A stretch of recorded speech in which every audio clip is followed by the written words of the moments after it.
Ilustres amigos do canal, tudo bem? No vídeo de hoje traremos uma série de notícias da economia brasileira e mundial para que você entenda um resumo desta semana. E aí falaremos então, o PIB já está sendo projetado abaixo de 1% para 2022. Declarações do presidente do Banco Central, dados da China e dos Estados Unidos estão preocupando os investidores nessa semana. Por isso eu já te convido. Inscreva-se aí no nosso canal, ative o famoso sino da notificação para receber nossos vídeos diários aqui do nosso canal, porque o melhor investimento é no seu conhecimento. Matéria aqui recente da Infomoney. Mercado já prevê crescimento do PIB abaixo de 1% em 2022. Não é notícia sensacionalista não, é notícia verdadeira. Uma recessão técnica também não está descartada. Será que estamos entrando no famoso momento da estagflação? Estagnação econômica junto da inflação? É o que você vai entender um pouco melhor agora. O que está dizendo aqui essa notícia? Eu vou ler só alguns parágrafos e vou deixar todas as notícias descritas aí no nosso vídeo para que você possa ser fácil. Diz assim: a piora do quadro econômico, com o aumento da inflação e um risco político elevado. Então vamos lá, o quadro econômico, não só brasileiro, mas mundial, tem piorado bastante. E eu tenho trazido isso aqui, principalmente nessa nossa playlist aqui, ó, expectativas de mercado. Fiz um resumo para você logo no início desta semana, então assista lá que você vai gostar. Mas o que nós estamos resumindo aqui, o quadro econômico, a piora não é somente aqui no Brasil, mas o cenário mundial tem piorado, principalmente Estados Unidos e China. E aí vem, com o aumento da inflação. Bom, aqui você já sabe que a inflação tá feia. E nesse vídeo eu vou mostrar para você também nos Estados Unidos. E diz ainda, e um risco político elevado. Bom, esse ponto aqui é especificamente nosso. Nós temos visto constantemente desentendimentos entre os poderes executivo, judiciário e legislativo, o que tem gerado inúmeros ruídos e prejudicado a economia. E aí diz, tem feito economistas de instituições financeiras reduzirem as projeções do PIB para este ano. E aí vem trazendo aqui uma informação de quanto que o PIB reduziu. E aqui vem o Itaú. O Itaú avalia que o risco fiscal tem aumentado com as perspectivas de quê? De aumento dos gastos públicos. Nós estamos no momento em que o governo está discutindo o orçamento para 2022 e existe essa preocupação de aumento dos gastos públicos. E o Itaú diz que, se materializado, teria efeitos negativos para a economia. O banco observa que o crescimento inesperado dos gastos com precatórios. Se você não sabe, o governo tem aí uma preocupação que tem que fazer o pagamento de 90 bilhões em precatórios. E está se buscando aí um arranjo entre judiciário ou às vezes até entre legislativo com executivo para conseguir pagar uma parte disso e conseguir prorrogar o restante. Porque qual é o problema? Se esses 90 bi realmente forem confirmados como necessários, obrigatórios para pagamento em 2022, realmente nós vamos ter um aperto muito grande em termos orçamentários. E aí diz, de gastos com precatórios dificulta os planos de conciliar um aumento do Bolsa Família. Bom, se você vai ter que ter mais gasto com precatório, como é que você vai poder cumprir a promessa feita então de aumentar significativamente, em mais de 50%, o Bolsa Família? E aí fica comprometido então a manutenção da âncora fiscal, ou seja, a preocupação fiscal do país. Diante desse cenário, então, a matéria traz aqui a preocupação então com o aumento da inflação. E já diz aqui então alguns gestores como eles estão se preocupando. Só que eu quero trazer aqui para você o parte mais importante aqui, que seria então com as projeções. Aqui diz, ó, esse gestor aqui, por exemplo, diz, o Banco Central vai ter que subir os juros até 9%. Então já tem gestor dizendo que é 9% que nós vamos chegar. E aí diz, o ritmo ele escolhe. Esse aperto monetário vai ser reforçado por uma piora nas condições financeiras, que nos fez mudar o cenário de crescimento em 2022. Então esse gestor está dizendo que sairia de 1,8 para 1,5. Só que tem gente conseguindo verificar coisa ainda pior. E pior por quê? Vamos lá. A crise hídrica, por sua vez, segue no radar, com a tendência de continuidade do fenômeno Laninha. A previsão é de menos chuvas no período, algo que implica em uso de termoelétricas. Isso impede uma deflação na energia elétrica. Na melhor das hipóteses, os preços vão ficar onde estão. Então, se você já sentiu aí a conta de energia aumentando e acha que ela vai abaixar em breve, se segura aí porque isso aí não vai acontecer. Agora vamos para a parte final somente dessa notícia, na qual ela fala então, recessão técnica é descartada. Veja aqui um outro gestor dizendo aqui, ó, o PIB para 2022, 1,7 para 1,3. Então você vê que as estimativas estão sendo reduzidas. E nós temos aqui um último então, aqui a XP. Ó. Não dá para descartar uma recessão técnica, disse o economista. O cenário básico da corretora é de 0,3 no primeiro trimestre, então anota aí, 0,3. Seguido de 0,1 no segundo, então foi para 0,4. Queda de 0,2 no terceiro. Bom, se era 0,4 e vai cair 0,2, vai ficar 0,2. E crescimento de 0,2 no quarto. Opa, estamos falando de 0,5% de crescimento, então, do PIB, segundo a XP. Essa é a projeção. Então, veja, o mercado tem reduzido as projeções e a XP fez uma projeção muito negativamente ousada, eu diria. Se você já está gostando desse vídeo, deixa aí aquele super like para ajudar aqui o nosso canal e eu já te convido, se você quer entender um pouco mais como os grandes investidores estão fazendo, assista essa nossa playlist, Leilão do Tesouro Nacional. Lá nós mostramos a estratégia do Tesouro e mostramos também a estratégia dos grandes investidores. E nessa sexta agora nós vamos atualizar item a item dessa estratégia. E ela mudou, hein? Fica atento! Vamos falar agora, então, da declaração que foi feita, a fala de Campos Neto antes do Copom. Como você já sabe, a reunião do Copom está marcada para a próxima semana de setembro. Ou seja, nós vamos ter aqui uma nova reunião que vai definir a nova taxa de juros no dia 22 de setembro. Na quarta-feira da próxima semana, saberemos para quanto vai aumentar. E aí aqui, ó, presidente do Banco Central causa comoção ao afirmar que a Selic será levada onde necessário. Se você não entendeu, aguenta aí. Mas que não levará em conta dados de alta frequência. Vamos traduzir para você o que Campos Neto andou falando aqui. Ele diz assim, vou trazer a tradução aqui do mercado segundo o mercado. Do mercado segundo o mercado foi boa. Vamos lá. O dado de alta frequência a que o presidente do Banco Central se referiu é o IPCA. Então o que ele está dizendo é o seguinte, olha, não quer dizer que o IPCA subindo todas as vezes, nós vamos aumentar a nossa projeção da taxa Selic. Então, estão lá, IPCA de agosto, que veio bem acima do esperado. Assim, Campos Neto passa a mensagem de que não vai colocar tanto peso nesse indicador.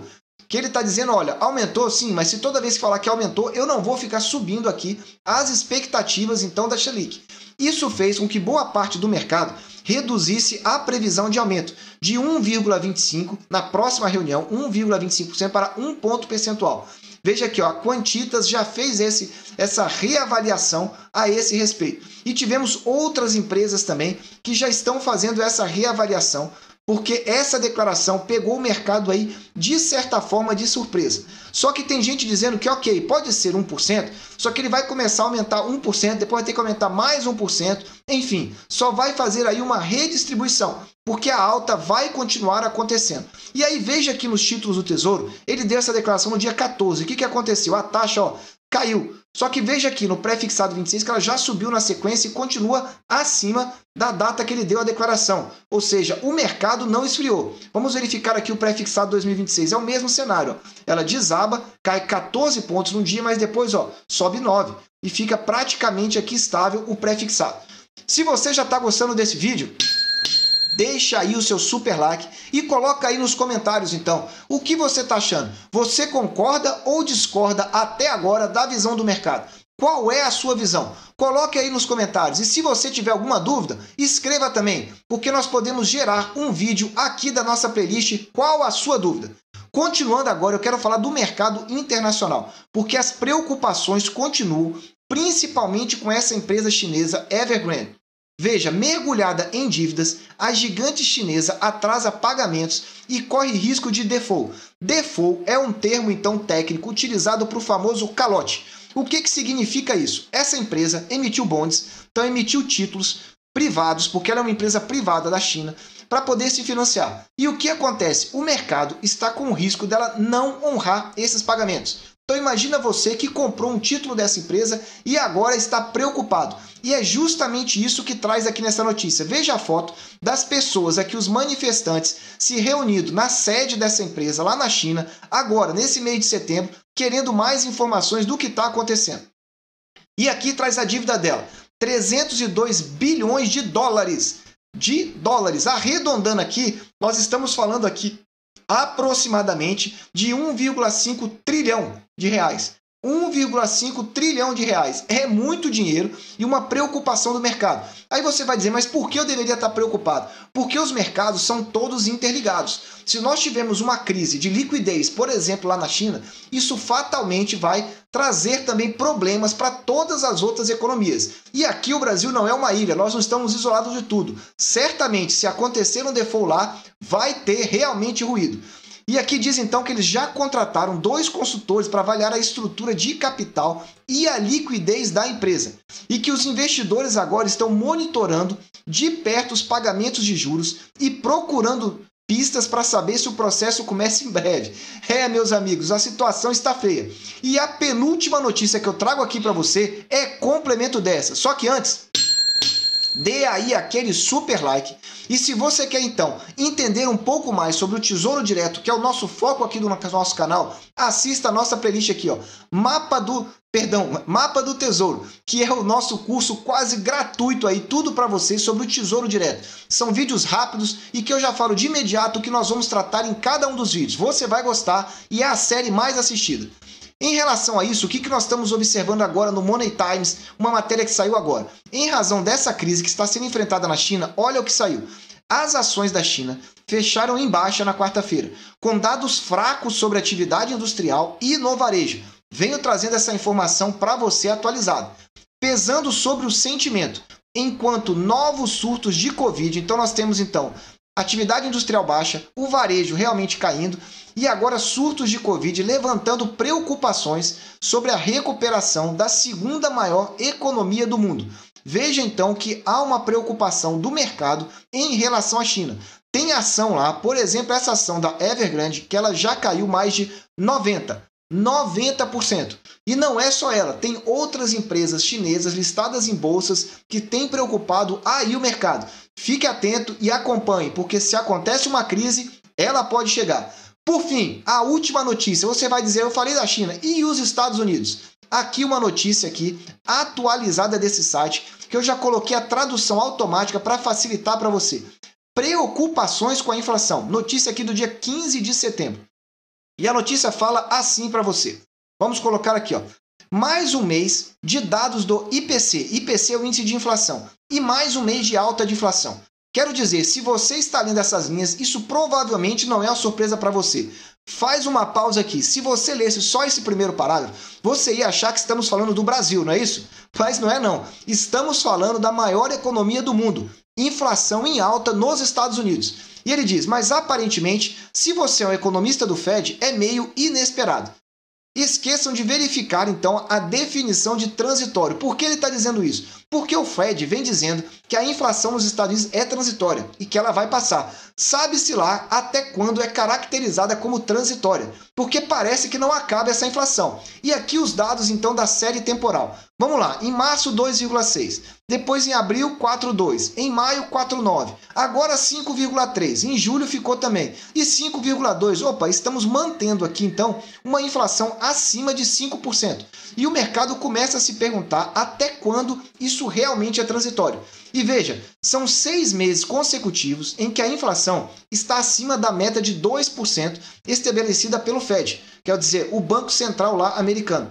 Em algum momento, você tem que parar de culpar tudo sobre o efeito da base ou a reabertura e lidar com o fato que isso está ficando pegajoso, é a tradução. Olha aqui aonde estão os pontos da inflação atual em relação à questão histórica. Repara comigo aqui, ó.